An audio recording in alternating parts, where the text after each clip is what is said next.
Bon, du coup, dans cette vidéo, je vais te donner les 3 clés méconnues qui vont te permettre d'exploser ton taux de closing. Si tu fais des appels de vente, du coup, tu vends ton offre, etc., et que malgré tout, tu as des prospects qui disent qu'ils n'ont pas le budget, qu'ils doivent réfléchir, qu'ils doivent en parler à un tel, et au final, ils te ghostent, et au final, tu as l'impression de ne pas être bon en vente.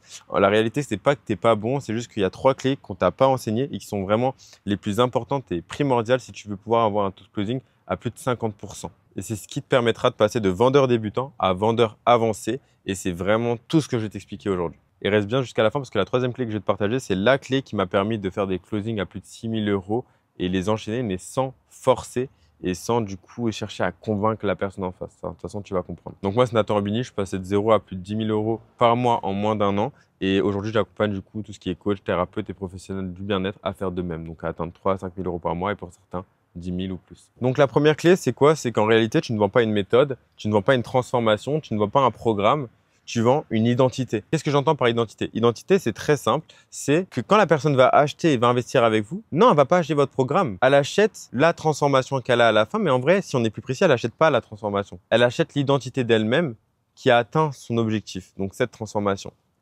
Pourquoi à votre avis? Parce que si aujourd'hui, moi, admettons, je veux faire plus de 100 000 € par mois, comment je fais?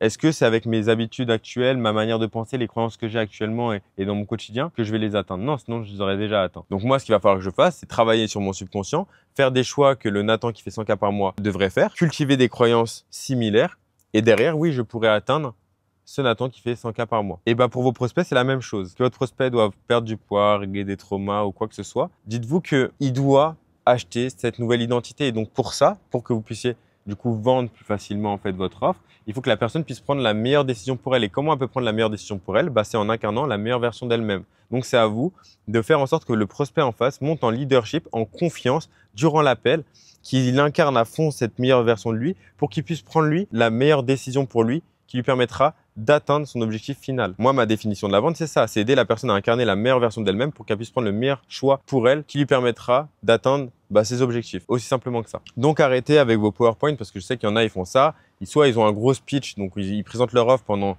5 minutes, 10 minutes, où ils font que parler, que parler, que parler. Au final, ils perdent le prospect parce que dites-vous que quand vous parlez trop de votre offre, de tous les détails qu'il y a dedans, votre prospect, vous savez qu'il retient à peine 10% de tout ce que vous avez dit. Il retient rien parce qu'en fait, votre prospect, il n'achète pas l'offre. C'est pas parce qu'il y a des groupes WhatsApp, c'est pas parce qu'il y a des coachings de groupe ou même des one-one, etc. ou des PDF, etc. que la personne, elle va se lancer avec vous. Non, ça, c'est juste du détail qui peut la mettre en confiance si elle a des questions et des interrogations. Mais moi, j'ai déjà des prospects qui m'ont rejoint alors qu'ils ne connaissaient quasiment rien de ce que je proposais. Et même moi, j'ai déjà rejoint des mentorings à plus de 30 000 € sans savoir réellement ce qu'il y avait dedans. Parce qu'en fait, ce que j'ai acheté à ce moment-là, ce n'est pas l'offre ou le programme, c'était l'objectif qu'on s'est fixé, donc la transformation à la fin, mais c'était majoritairement l'identité de moi qui investit et qui n'a pas peur d'investir 30 000 € parce que si aujourd'hui je vais faire 100 000 € par mois, va falloir que je sois capable d'investir en fait 30 000 €, sinon je serais bloqué, j'arriverai jamais. Donc c'est comprendre en fait tout ça qui vous permettra de tout déchirer et beaucoup plus avancer et de closer plus facilement parce que vous allez arrêter de vendre votre programme, votre offre et vous allez comprendre que la personne qu'il faut lui vendre, c'est cette nouvelle identité d'elle-même. Donc n'hésitez pas à lui poser des questions du genre: ok, aujourd'hui, Nathalie, qu'est-ce que la meilleure version de toi ferait? Est-ce qu'elle passerait à l'action, se challengerait pour atteindre ses objectifs ou est-ce qu'elle resterait dans cette même situation, elle reproduirait les mêmes comportements qu'avant et c'est aussi ok pour elle? Là, par exemple, je donne un ultimatum et la personne va me dire noir ou blanc. Et là, derrière, si la personne me dit oui et non, elle se challengerait, etc., je vais dire ok, pourquoi? Pourquoi elle se challengerait? Là, elle va me dire parce que si, parce que ça, parce que si. Ok, qu'est-ce qui fait aujourd'hui du coup que tu veux incarner cette nouvelle version de toi? Parce que nanana. Et là, hop, c'est gagné. Et là, la vente, elle est faite parce qu'elle est en train de me confirmer le fait qu'elle veut aller vers cette nouvelle identité d'elle, se challenger. Et donc derrière, c'est plus simple pour elle. Donc ça, c'était le premier point. Deuxième point, c'est ce que je vais appeler l'effet boomerang. Et ça, la majeure partie d'entre vous, vous y êtes confrontés.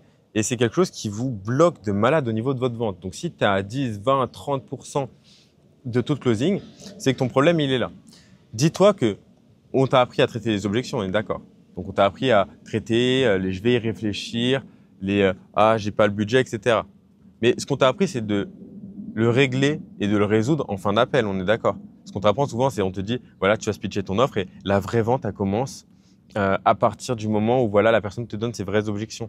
Non, c'est faux. C'est pas à partir du moment où tu as pitché ton offre et que la personne te dit je vais y réfléchir que la vraie vente commence. En réalité, la vente commence bien avant. Elle commence même dans ton R1, mais ça, j'ai déjà fait une vidéo dessus complète qui te permettra déjà de pré-shot énormément d'objections. Mais après, quand tu es dans l'appel de vente, ta vente, elle commence dès le début de l'appel. Si la personne, dès le début de l'appel, tu mets un cadre, tu lui dis « Ok, par contre, j'aurais besoin du coup qu'à la fin de l'appel, on parte sur un grand oui ou un grand non par rapport aux offres que je pourrais te proposer. » Si la personne te dit « Ah, bah ouais, vas-y, pas de souci. » Et ben en fait, ce qu'il faut que tu comprennes, c'est que tu dois analyser son langage corporel.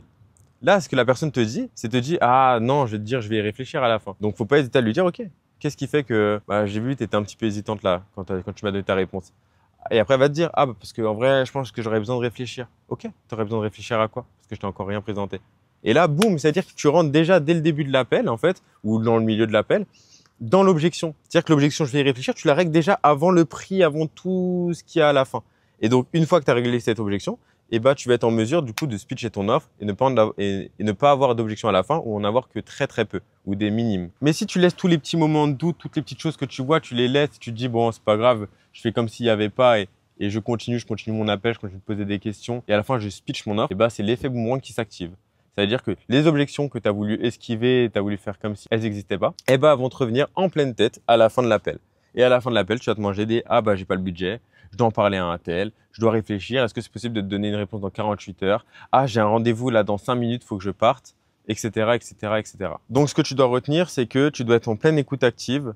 Moi, je vous conseille d'être en visio avec vos prospects. Ça vous permet de voir leur langage corporel. Donc, si la personne te répond et se gratte la tête un peu comme ça en regardant le ciel, elle dit « Ah oui », tu peux dire « Ok, je vois de l'hésitation ». Et en fait, il ne faut pas hésiter à faire remarquer aux personnes leur comportement. Si tu vois de l'hésitation, dis-lui clairement. Ah, je vois que tu peux être un peu hésitante. Qu'est-ce qui te fait hésiter? Ok, je vois que tu peux avoir une crainte. Qu'est-ce qui peut te faire peur? Et en fait, vraiment, créer un vrai lien avec la personne parce que la vente, c'est pas de la vente. C'est pas, voilà, vous êtes vendeur, la personne, c'est le client et juste vous vendez votre offre. Non.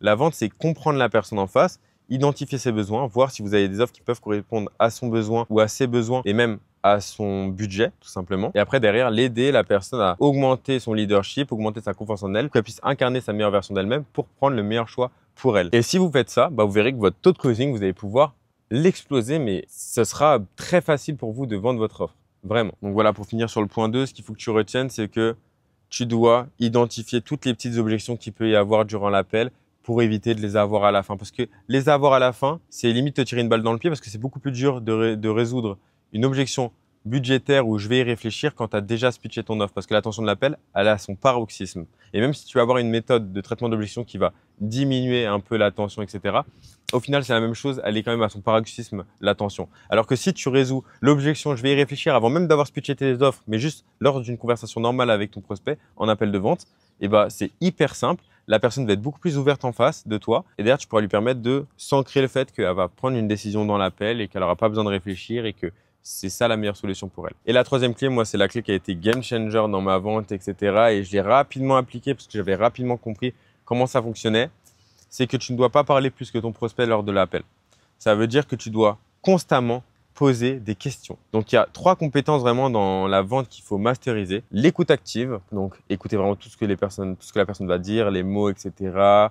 Voir les bégaiements pour pouvoir identifier aussi du coup les potentielles objections, même au niveau du langage corporel. L'intelligence émotionnelle. Et troisièmement, la questiologie. Donc, savoir poser les bonnes questions pour avoir du coup les bonnes réponses. Arrêter de convaincre et chercher à persuader. Entre convaincre et persuader, il y a une ligne qui est très fine. Cette ligne, c'est que dans le fait de vouloir convaincre la personne, vous allez plus parler que la personne et vous allez essayer de lui montrer par A plus B qu'elle a tort et que vous avez raison. Et persuader, c'est poser les bonnes questions qui vont permettre à la personne de se rendre compte réellement des incohérences qu'elle peut donner ou d'à quel point ça peut être important pour elle et que ça change tout de suite maintenant et que là, il faut qu'elle se lance là maintenant tout de suite et pas demain. Et c'est ça qui vous permettra de faire la diff dans vos appels de vente. Parce que du moment où vous parlez trop, où vous affirmez des choses alors que la personne ne vous l'a pas dit, c'est là où vous pouvez perdre des ventes très facilement. C'est-à-dire que dites-vous que même si la personne, vous voyez que c'est important pour elle, posez-lui la question. Ok, et à quel point c'est important pour toi de régler X problème? Parce que ce sera 10 fois plus puissant, mais vraiment ce sera 10 fois plus puissant que la personne vous dise c'est giga important pour moi parce que X, Y, Z, que ce soit vous qui disiez putain ok, je vois Sophie que c'est très très important pour toi de régler ça. J'ai raison? Ah oui, tu as raison. Là c'est 10 fois moins impactant. Et la personne ne va même pas en fait pouvoir aussi développer réellement parce que souvent en plus quand vous posez une question comme ça, vous continuez avec une question fermée. Et donc, la personne vous répond oui, non, oui, non. Alors que quand vous posez la question, OK, qu'est-ce qui fait que c'est vraiment important pour toi?